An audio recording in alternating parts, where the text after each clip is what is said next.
चलिए अवकलन का आज अगला सवाल देखते हैं। Root x plus 1/√x। अब ध्यान से देखना, सबसे पहले क्या मैं इसको ऐसे लिख सकता हूँ? ध्यान से देखना, x को x की घात 1/2 लिख सकते हैं ना। उसके बाद इसको भी वैसे लिख सकते हैं, तो x को क्या लिख सकता हूँ फिर मैं? x की घात जो वर्गमूल है उसको ऐसा लिखा जाता है 1/2 के रूप में, ठीक है ना भाई। अगर अब मैं इसको ऊपर ले जाना चाहूँ तो घात प्लस में वो कौन सी हो जाएगी? माइनस का। तो ये हो जाएगा x की घात 1/2 प्लस ये ऊपर जाएगा क्या हो जाएगा? x की घात माइनस का 1/2 होगा इतना, ठीक है ना। अब इधर ध्यान से देखना, अब हम इसका क्या करेंगे? अवकलन। इसको मान लेना y बराबर कितना है। अब इसका अवकलन करेंगे तो क्या हो जाएगा? dy/dx। तो चलो करते हैं, तो ये बन जाएगा d/dx और y की जगह क्या है? ये पूरे x की घात 1/2 धन x की घात माइनस 1/2। तो एक एक करके करते हैं, तो ये हो जाए, इसको अब रहने देते हैं, ठीक है ना। ये जा रहा है इधर, करो ये अंदर, तो d/dx ये क्या हो जाएगा? x की घात 1/2 प्लस फिर आगे करो d/dx कितना हो जाएगा? x की घात माइनस 1/2। अब देखो x की घात n पावर है ना भाई, तो क्या टूटेगा? ये नीचे यहां तक दिख रहा है ना, नीचे दिख जाएगा, बताना नहीं दिखेगा तो ये हो जाएगा। अब चलिए करते हैं, घात जब ऊपर में है तो घात को सामने लाते हैं, एक बार लिखते हैं और घात से एक कम करते हैं, तो कितना हो जाएगा? 1/2 सामने आएगा और घात में एक कम कर दो तो 1/2 में ये एक कम।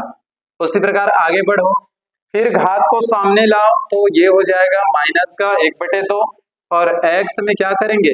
माइनस 1/2 में -1 कम करेंगे। होगा क्या इतना? होगा ना, देख लीजिए भाई, हो रहा है ना। यहां तक समझ में आया ना भाई। क्या करते हैं? घात को सामने में लिखते हैं और घात से कम करते हैं, तो घात आपका क्या था? -1/2, उसमें आप क्या करेंगे? -1 कम कर देंगे। अब आगे देखिए कैसे बनेगा, तो आगे ये बनेगा, ये हो जाएगा घटाओ 1/2 में, तो देखो कैसे होगा। एक में से ये तिर्यक गुणा होगा, दो में से 2 और 1 क्या होगा? 2, और 2 में से 1 घटेगा, -1 ही बचेगा, तो कितना हो जाएगा इसका? ये बनेगा 1/2 और x की घात कितना हो जाएगा? -1/2 होगा क्या इतना?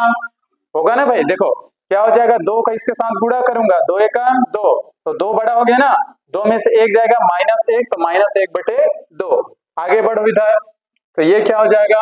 प्लस माइनस का गुणा क्या होगा? प्लस माइनस का गुणा -1/2।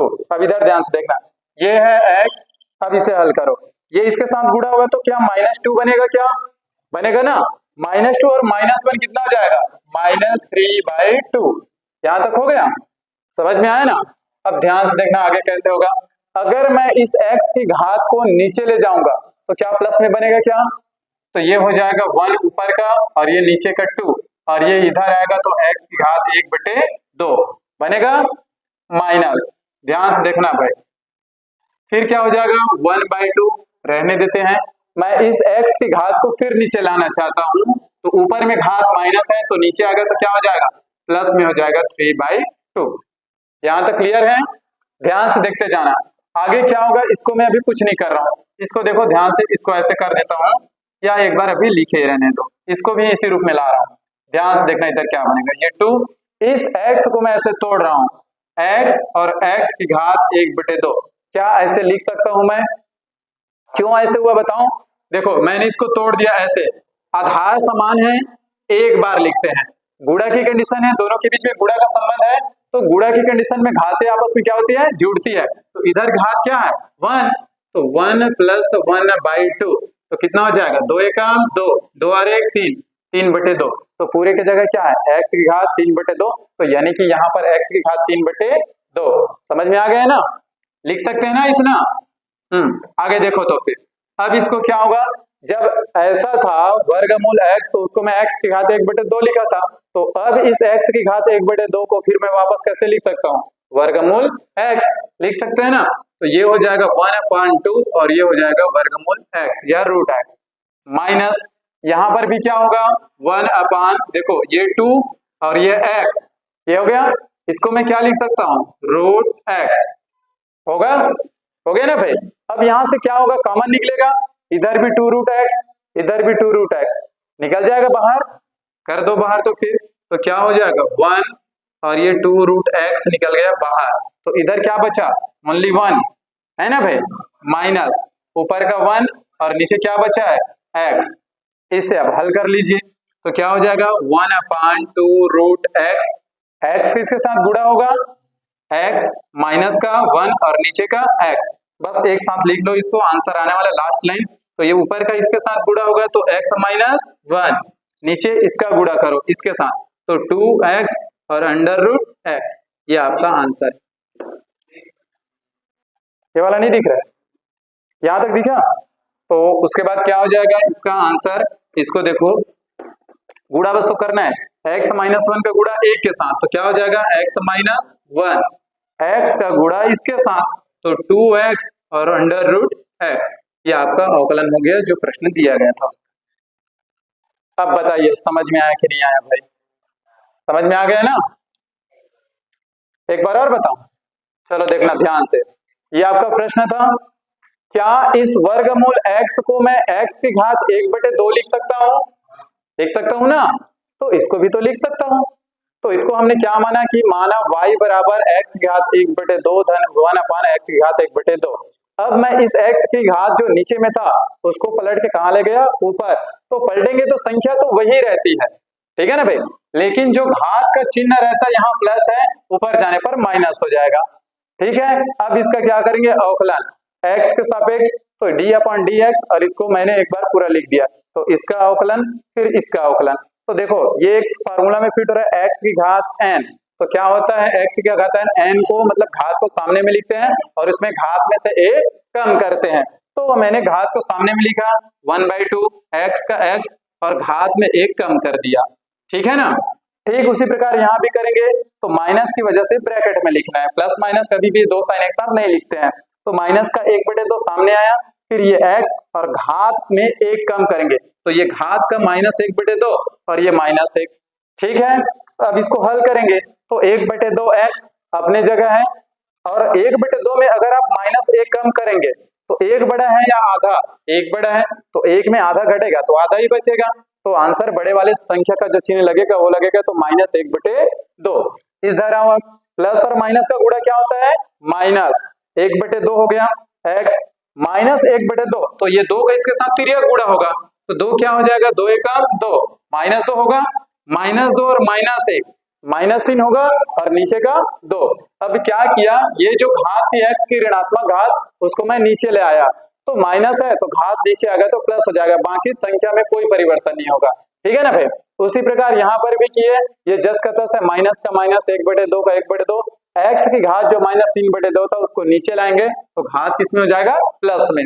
अब इसको क्या किया, इसको मैंने तोड़ दिया, x की घात 3/2 को ऐसे लिख दिया x × x की घात 1/2, क्योंकि अभी आपको बताया था आधार समान होता है, एक बार लिखते हैं, गुणा की कंडीशंस में घातें आपस में जुड़ती है, ठीक है। तो फिर वहां से क्या किया, ऐसे लिख दिया। अब जब मैं इसको x की घात 1/2 है, इसको मैं वापस फिर कैसे लिख सकता हूँ वर्गमूल x, तो इसके जगह क्या लिख दिया वर्गमूल x, इसके जगह भी क्या लिख दिया वर्गमूल x, और ये तो आपका x है। अब देखो दोनों में कॉमन है ना, 2 रूट x, इधर भी 2 रूट x, इसको क्या किया बाहर निकाल दिया, तो अंदर इधर क्या बचा 1, इधर ऊपर का 1 और नीचे में क्या है x, ये बचा है ना भाई। तो इसका हमने क्या किया अगले स्टेप में तिर्यक गुणा, x का 1 के साथ x, माइनस का माइनस 1 का 1 और नीचे का x, तो अब इसका ऊपर वाले का गुणा ऊपर वाले के साथ, तो 1 के साथ गुणा करेंगे तो उतना ही आंसर आएगा, और नीचे वाले का x का गुणा करेंगे 2 रूट x के साथ, तो 2x और अंडर रूट x, ये आपका आंसर है। समझ में आ गया, आया ना समझ में। चलिए अगला प्रश्न देखते हैं, y बराबर दिया है 5x की घात 3 प्लस 2e की घात x minus 3 under root x, इसका अवकलन करना है, तो चलिए करते हैं। ये हो जाएगा dy/dx, तो ये लिखेंगे d/dx, इधर ध्यान दो, 5x की घात 3 प्लस 2e की घात x माइनस 3 रूट x। अब सबका पहले एक एक बार इसका क्या करते हैं, इसको लिखते हैं, तो d/dx ये हो जाएगा 5x की घात 3 प्लस d/dx इसका अवकलन करेंगे 2e की घात x minus d upon D x कितना है थ्री रूट एक्स कितना है, हो गया ना जी। अब चलो इसका अवकलन करते हैं। तो सबसे पहले क्या होगा, ये घात में दिख रहा है 5 तो कांस्टेंट है, इसको लिख दो पहले। घात सामने में आएगा, इसके साथ गुणा की कंडीशंस में आएगा, ठीक है। तो x की घात 3 में मतलब घात में एक कम करो, कितना होगा 2, लिख दूं कि 3 - 1 लिख दो, इतना चलेगा ना। 5 अपनी जगह है, कांस्टेंट है संख्या, घात सामने में आती है तो जो संख्या है उसके साथ गुणा की कंडीशन में होगी। अब घात में से एक कम करेंगे, 3 में एक कम करो, कितना हो जाएगा 2। आगे चलो देखो 2 कांस्टेंट है, रहने दो। e की घात x का अवकलन तो e की घात x ही होता है, इसमें चेंजेस नहीं होता। आगे बढ़ो माइनस, इसको पहले बदल लो। तो क्या इसको मैं ऐसे लिख दूं, क्या इस x को मैं 1/2 लिख सकता हूं ना। अब ध्यान से देखना, 3 कांस्टेंट है, रहने दो, घात सामने में आएगा तो 1/2 और घात में क्या होगा, एक कम होगा तो कितना होगा माइनस का 1/2। माइनस कैसे आया, समझ में आ गया ना, समझ में आया ना भाई। 1/2 में मैं -1 एक कम करूंगा तो 2 से उधर गुणा होगा -2 और -2 से 1 घटेगा तो माइनस का 1। यहां तक समझ में आ गया। आगे चलिए 5 तिया 15 x की घात 2, ये तो जस्ट का तस रहेगा 2e की घात x, ये दोनों पूरा कंप्लीट हो गया। अब जो भी करना है इसके साथ करना है, समझ में आया ना। 3 का 1 के साथ गुणा 3 और नीचे का 2 का 2। अगर मैं इसको नीचे लाऊं तो माइनस से किस में आ जाएगा, प्लस में आएगा, घात क्या हो जाएगा प्लस में। अब इसको और कन्वर्ट कर सकते हो चाहो तो, और नहीं करना है कन्वर्ट करूंगा तो ये वर्गमूल में होगा, एक लाइन और बढ़ेगा, बाकी चाहो तो यहीं तक आंसर लिख सकते हो। समझ में आ गया क्या, इसको यहां तक रखोगे तो भी सही है, चेंज कर दोगे तो भी सही। अब ये एक बार और चेंज हो सकता है, इसको मैं क्या लिख सकता हूँ, करनी x या रूट x लिख सकता हूँ, एक लाइन और बढ़ जाएगा। यहां तक रोकना है तो यहीं तक रोक लो, ये आपका आंसर है। ठीक है ना, समझ में आ गया ना। चलो तीसरा प्रश्न देखिए हम, ये लिखा है sin 5x plus 1/2 plus 1/x plus 2, इसका क्या करना है अवकलन। तो लिखना y बराबर sin 5x plus 1/x plus 2। अब इसका क्या करेंगे अवकलन करेंगे, तो ये हो जाएगा d अपॉन dx, ठीक है। तो ये क्या हो जाएगा फिर sin 5x plus 1/x plus 2। अब पहले सबको इसको अंदर ले जाओ, अवकलन करेंगे सबका dx, ये बनेगा sin 5x, ठीक है। ये फिर हो जाएगा d upon dx 1/x plus d upon dx और ये 2। ये लाइन समझ में आया, ठीक है ना। आगे देखो आप sin 5x, तो sin का अवकलन क्या होता है cos, तो ये हो जाएगा cos 5x, ये हुआ। लेकिन ये तो पूरे का है, अभी x का इन दोनों का और अवकलन होगा x के सापेक्ष, इसमें 2 पद दिख रहे हैं, समझ में आया ना। तो ये हो गया sin का क्या हो गया cos 5x। अगर मैं इसको फिर ऐसे लिख सकता हूँ dx, अब बचा कौन है 5x, ये तो सिर्फ अभी sin का अवकलन हुआ है, 5x क्या है अभी बचा हुआ है, समझ में आया, उसका फिर होगा। आगे चलो, अब अगर मैं इसको पलट के ऊपर ले जाऊं x को, तो क्या x की घात 1 बनेगा, तो d अपॉन dx और ये हो जाएगा x की घात माइनस का 1। ये चीज समझ में आया, ध्यान से देखो। और अचर पद का अवकलन क्या होता है 0, ये हो गया। आगे देखो अब ये क्या हो जाएगा cos 5x, 5 अचर पद है, 5 आएगा बाहर और x का अवकलन क्या होगा 1, x का अवकलन क्या होता है 1 होता है भाई, ठीक है। आगे देखो अब ये क्या दिख रहा है, घात में दिख रहा है, तो घात को कहाँ लिखते हैं सामने में, तो प्लस माइनस का गुणा क्या हो जाएगा माइनस और ये x और -1 और घात में एक कम करते हैं तो कुल मिला क्या हो जाएगा -2। ये लाइन समझ में आया, क्लियर है ना। आगे देखो इसका गुणा करो तो क्या हो जाएगा, ये बने 25 नहीं होगा, 5 सामने में आएगा, 5 cos 5x, ये दोनों का गुणा होगा भैया 5 और 1 का, 5 पंजे 25 नहीं होगा, 5 cos 5x, क्लियर है, -1। अगर मैं अब इसको इसे नीचे ले जाना चाहूं, माइनस में है ना, तो क्या हो जाएगा x की घात 2, या तो फिर ऐसे और चेंज कर सकते हो, नहीं आएगा, 1/2 होता तो आता, तो आपका आंसर इतना हो जाएगा, 5 cos 5x -1/x²। बताओ समझ में आ गया ना, नोट कर लो भाई इसे।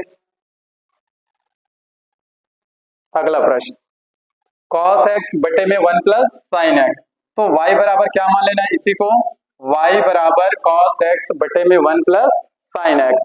चलो तो इसका अवकलन करते हैं, dy/dx, तो ये क्या हो जाएगा, देखो होता क्या है, हर को बाहर कर दो, अंश का अवकलन होता है ना, तो इसको बाहर करो, 1 प्लस साइन एक्स, ये हो गया बाहर, और किसका करेंगे, अंश का अवकलन यानी कि cos, और बटे वाला है तो क्या होगा माइनस, भाग वाले में क्या होता है माइनस होता है। अब क्या करेंगे, अंश को बाहर कर दो, हर का अवकलन, तो cos आएगा बाहर cos x, और अंदर में क्या हो जाएगा 1 प्लस साइन एक्स का अवकलन, और बटे में क्या होगा हर का वर्ग, तो हर में कौन है 1 प्लस साइन एक्स का वर्ग। क्या ये पहला लाइन समझ में आया, कल ये सूत्र बताया था ना, ये ऐसे दिख रहे ना भाई, u/v, हर को बाहर करो अंश का अवकलन, तो du/dx माइनस, अब क्या करेंगे अंश को बाहर करो हर का अवकलन, तो dv/dx, और नीचे में क्या होता था हर का वर्ग, यानी कि जो हर में दिया है v का वर्ग। यहां तक समझ में आ गया ना। चलो अवकलन करें हम, इधर ध्यान से देखना, ये तो कुछ नहीं होगा इसके साथ, 1 प्लस साइन एक्स। अच्छा cos x का अवकलन क्या होता है माइनस साइन एक्स होता है ना, साइन का cos हुआ था याद करो कल, और cos का साइन, लेकिन मैं बताया था जहां c आता है वहां पर माइनस, तो ये हो जाएगा माइनस का साइन एक्स, ये वाला पार्ट खत्म, आगे चलो माइनस cos x रहेगा, ठीक है, 1 प्लस साइन एक्स, तो 1 का अवकलन अगर मैं करूंगा दो पार्ट में फिर टूटेगा ना, तो 1 का अवकलन क्या हो जाएगा 0, और साइन का क्या हो जाएगा, साइन का क्या होगा cos x, और नीचे आ जाइए आप, ठीक है ना, नीचे का क्या होगा, नीचे का क्या हो जाएगा, यहां कुछ है ही नहीं है भैया, तो इसको रहने दो ना, हाँ रहने दो, अवकलन तो ऊपर वाले का हो गया ना, नीचे में क्या होता था v का वर्ग, क्या यहाँ पर आपको कुछ दिख रहा है d/dx नहीं है ना, तो रहने दो ना। अब आगे देखो, देखो इसका गुणा करेंगे इसके साथ, करेंगे ना, करो तो गुणा कितना हो जाएगा, माइनस, तो इसके साथ गुणा होगा तो माइनस साइन एक्स होगा, साइन और साइन क्या हो जाएगा फिर साइन स्क्वायर एक्स, दो बार है तो होगा ना, होगा नहीं जी। अब इसका देखो ये दोनों है तो कितना हो जाएगा cos स्क्वायर एक्स, दो बार है, चलो नीचे में तो उतना ही रहने दो, 1 प्लस साइन एक्स और पूरे की घात 2, नीचे दिख जाएगा। चलो देखते हैं, अब ध्यान से देखना, मैं यहाँ से माइनस को कॉमन निकाल रहा हूँ, क्या करूंगा माइनस को कॉमन निकालूंगा, तो ये रहा माइनस का साइन एक्स, और ये माइनस को निकाल दिया दोनों से कॉमन, तो अंदर क्या बचेगा sine square x plus cos square x, ये बचेगा कि नहीं पहले बताओ, अब कुछ याद आ रहा है इसको देख के, sine square theta plus cos square theta, हाँ तो इसका मान क्या होगा, तो पहले इसको लिखते हैं ना नीचे का 1 प्लस साइन एक्स और पूरे की घात है, ये नहीं दिख रहा है, चलो ठीक है उतना चल जाएगा, सुनाई तो दे रहे हैं ना। चलो आगे करें अब इधर, चलिए ध्यान से देखना इधर, यहां तक समझ में आ गया ना। अब आपको मालूम होगा त्रिकोणमिति में पढ़े थे एक सूत्र ना, कि sine square theta plus cos square theta बराबर क्या होता है, तो इसके जगह रख सकता हूँ ना, एक्स मतलब क्या है थीटा, तो यहाँ पर क्या हो जाएगा पूरे की जगह 1, तो ये बचेगा कितना माइनस साइन एक्स और माइनस का 1, और नीचे क्या है 1 प्लस साइन एक्स और पूरे की घात 2। अब देखो इसको लिखने का तरीका, मैं यहाँ से फिर माइनस को कॉमन निकाल रहा हूँ। माइनस कॉमन निकालूंगा तो ये प्लस बनेगा, तो उसको बस ऐसे लिख रहा हूँ 1 प्लस साइन एक्स हो जाएगा ऐसे। अब देख लो कैसे होगा, माइनस के अंदर गुणा करो माइनस 1 बनेगा, माइनस और प्लस का माइनस साइन एक्स, बस लिखने का तरीका बदल गया है। समझ में आया ना? तो क्या हो जाएगा नीचे का 1 प्लस साइन एक्स और पूरे की घात 2, यहाँ घात 1 यहाँ घात 2, यानी कि मैं इसको 2 बार लिख सकता हूँ। तो 1 से ये पूरा कैंसिल हो जाएगा, तो ऊपर में क्या बचा माइनस का 1 और नीचे 1 प्लस साइन एक्स। ये आपका आंसर हो गया। बताओ अब समझ में आया कि नहीं आया? समझ में आ गया ना? चलो नोट कर लो तो फिर। अब चलिए अगला प्रश्न देखिए आप। चलो इसका अवकलन करेंगे, तो इसको मान लेना y बराबर इतना है आपका प्रश्न। तो इसका अवकलन करेंगे तो क्या हो जाएगा dy अपॉन dx। तो d अपॉन dx और y की जगह वैल्यू को रख दो 6 log x minus root x minus 7। तो पहले इसका सबका अवकलन करते हैं, d अपॉन dx ये हो जाएगा 6 log x, फिर minus d upon dx root x, फिर माइनस d अपॉन dx 7। तो 7 तो अचर पद है और अचर पद का क्या होता है वैल्यू 0 होता है, ठीक है ना भाई? तो अब अगर उसका अवकलन करेंगे तो 0 होगा। 6 है 6 को कॉमन कर दो, मतलब कॉमन नहीं कांस्टेंट है बाहर आ जाएगा। log x का अवकलन क्या होता है 1 अपॉन x हो गया, माइनस इसको पहले चेंज करो यहाँ से, तो क्या मैं इसको ऐसे लिख दूं क्या यहाँ से 1/2 चलेगा ना? अब 1/2 है तो घात क्या होगा सामने में आएगा, घात में लगे ना, और घात से एक कम करेंगे तो माइनस का 1/2 होगा और अचर पद का तो 0 हो जाएगा। ये वाला पार्ट क्या हो जाएगा 0। तो ये कितना हो गया 6 अपॉन एक्स होगा, 6 और 1 का गुणा 6 नीचे का x माइनस 1/2। अब अगर मैं इस घात को नीचे ले जाऊंगा तो किसमें बनेगा पहले प्लस में, डायरेक्ट वर्गमूल में नहीं करना है। अब ये क्या हो जाएगा तो फिर 6 अपॉन एक्स माइनस 1/2 और इसको मैं क्या लिख सकता हूँ रूट एक्स। चाहो तो यहाँ तक भी सही है, ऐसा नहीं है, ठीक है ना, एक लाइन और ले जा सकते हो। तो ये आ गया आपका आंसर, इसका अवकलन करेंगे तो कितना आएगा। आया समझ में? अब क्लियर हुआ डाउट? अब चलो नेक्स्ट क्वेश्चन देखते हैं। y बराबर क्या दिया है साइन एक्स की घात 3 का अवकलन करेंगे, तो dy अपॉन dx क्या हो जाएगा d upon dx sine x की घात 3। तो क्या हो जाएगा इसका अवकलन करेंगे तो साइन एक्स की घात 3 का अवकलन क्या, साइन का अवकलन क्या होता है cos, तो ये बनेगा cos x की घात 3। लेकिन अभी इस x की घात 3 का और अवकलन होगा तो d अपॉन dx और x की घात 3। ये समझ में आ गया ना? अब तो बनेगा, तो ये तो हो गया cos x की घात 3, घात क्या होगा सामने में आएगा, ठीक है ना भाई, और घात में क्या करेंगे एक का, तो 3x की घात 2 हो गया, आंसर है। और आगे कहाँ हल होगा? आ गया समझ में? अब नहीं आगे कर सकते हो, इसको ऐसे लिख सकते हो भाई 3x² इंटू कॉस एक्स की घात, अरे आगे पीछे जैसे भी लिखो एक ही मतलब है। आगे समझ में? क्लियर हुआ?